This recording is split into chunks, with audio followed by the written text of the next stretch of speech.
Okay, back to the phones. Well, not back because we haven't been there. I want to thank all of you who are on the line and have been holding on. I appreciate your patience. We'll start with Billy in Fort Worth, Texas. Greetings, sir. Thank you again for waiting. Hello, Mr. Limbaugh. How you doing? Just fine, sir. I'm doing just fine. I hear you. You talk about I'm gonna let you know I'm a Democrat. I'm a liberal. I believe in God. I believe in Jesus Christ, and I am an American. Okay. And and hey, look, you putting all us, you just throwing every. I don't think you realize what you're saying. Okay. You want the best for America, right? I do. But Mr. Limbaugh, what you're doing, you ain't segregating the country, but you're separating the country. Nope. You bring it, yes, you are, Mr. Nope. Lombard. Just the exact opposite. No. Okay, you want everybody. Wait a second. Okay. Don't confuse me with Reverend Wright here. Don't tell me that I'm dividing the country, for crying out loud. Billy, you're better than this. We're not dividing the country here. How am I dividing the country? Well, if you listen to what you said that the Republican cannot compromise with the Democrat. In other words, you want everybody to be a Republican. You want everybody to think like a Republican. What kind of country would this be? I don't think you realize. Do you ever listen to yourself after your show? No. I don't think you realize and hear what you're saying. Yeah, I hear what you're saying. I love listening to Billy. I love listening to myself. Because I love listening to people that are right and they know what they're talking about. It's not Republican versus Democrat, it's liberal versus conservative, and I do think this country has been and would be much better off if more and more people had the basic tenets, values, and principles of conservatism, as most do leading their lives. Most people do not run around knocking on the doors of their neighbors asking for help here for the kid to go to college or send me to the doctor's office, but you vote for people who will do that for you. The greatness of this country has not come about by virtue of government policy. It's come about by the ingenuity and creativity of the hardworking American. May I say something? Yeah. Okay, about Reverend, I'm 58 years old, okay? Okay, and what he said, listen now, what happened to me in life? Wait, are you talking about... Wait a minute, I have been a product of discrimination, but I don't hate America. He just saying, I don't really believe he hate America. But the things that has happened to us in our lifetime, in his lifetime. Are you talking about Obama or the Reverend here? I'm talking about the Reverend, and you talking about he associates. Okay, what did President Carter do? He clearly hates America, Billy. I'm gonna ask you a question. He clearly hates me. You sit there. See, you impute to me words I don't say to think I'm separating and dividing the country. You listen to the preacher, and you don't hear what he's saying. Yes, I do. Yes, I do. If you hear me, you think? I'll tell you what. Then you tell me, Billy, what the Reverend has said that you agree with and support. Well, listen. Okay, if you hear me talk around my black friends, you might think I hate America because what happened to me. Okay, I know it's hard for you to understand. What happened to you? Hey, listen. Okay, when I was listen. Okay, I'm gonna tell you. You really want me to tell you? I tell you if you let me tell you. Okay. Okay. When I was 16 years old, I got this job in Fayette County, Texas, down there, and it was through a school, and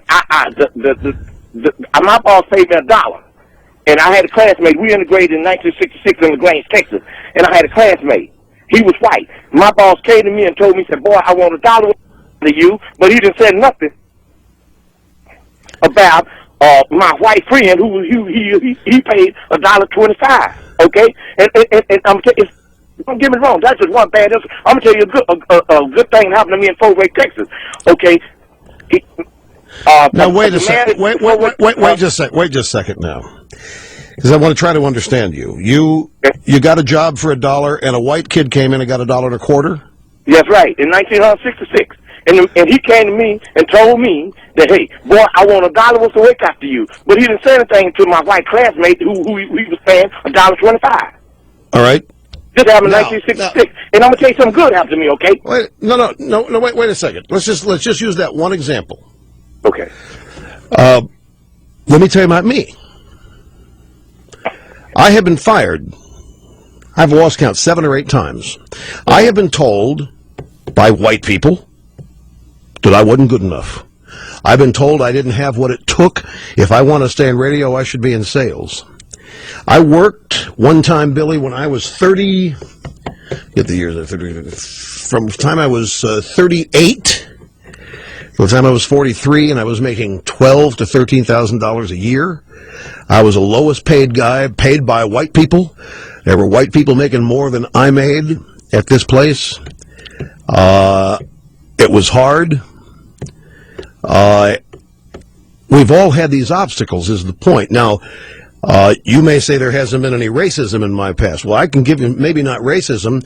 Like I said, when feminism came along, I worked at a radio station in Pittsburgh, and because the radio business is regulated by the federal government, some new directives came out about hiring women. Women had to be, there were inexperienced women who were hired on the air at a couple radio stations, and some white guys lost their jobs. Okay, I know We've that. all I know seen that. it. I know Billy, that. the point is, we've all seen it. Okay, can I I say something never good happened to once me? occurred to me to hate my country, because what occurred to me was I had the damn opportunity to say, screw you people, and go out and try it somewhere else. If I wanted to, I could create my own job, because this is the United States of America. But never once was I even conscious of hating my country. I might have resented the idiots who were running these radio stations I worked at, but I never hated the country. This hatred for the country's coming somewhere, and it's not justified, and it's keeping you back. It's holding you back. You're harboring you're 58. I ask you for an example of your life. You're harboring a resentment when you were 16. Get over it. I'm trying to help you. That was then. We all get dumped on when we're teenagers. We all get mistreated. Now, maybe I can't say that I have been mistreated because of race, but I've been mistreated in the United States of America. It hasn't been a cakewalk because I'm white, because I've had white people be mean to me like they've been mean to you. Now, you might think they were mean to you because you were black. Well, they were mean to me because they didn't like me, and it doesn't matter to me why. It's still not pleasant not being liked. And we all go through life not being liked by people.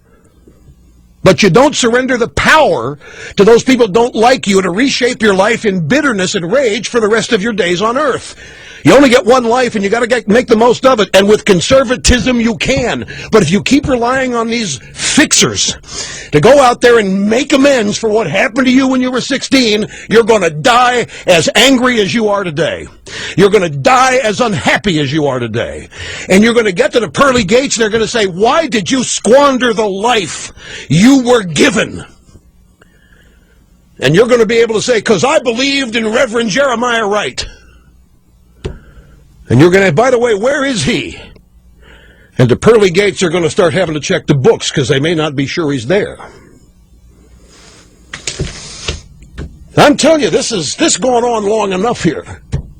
I'm trying to help you, Billy. You need people in your life who can motivate and inspire you as a human being. And I can tell talking to you, you've got passion. And you must have desire. You got to turn that and direct that into something positive for you. And it cannot be based on vengeance. It cannot be based on getting even with people, because you'll never be happy. You cannot base this on showing them, because they'll never show you that you've shown them.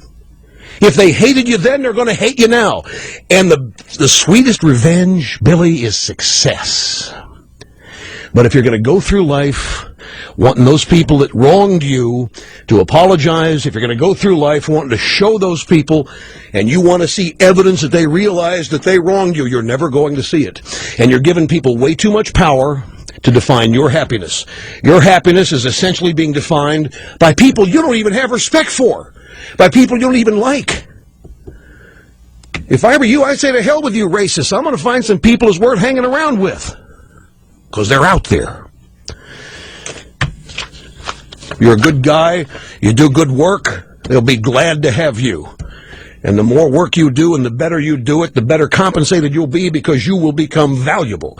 But until you get rid of this attitude that you're going to be used and abused and taken advantage of, those things are never going to happen to you. And I hope they do.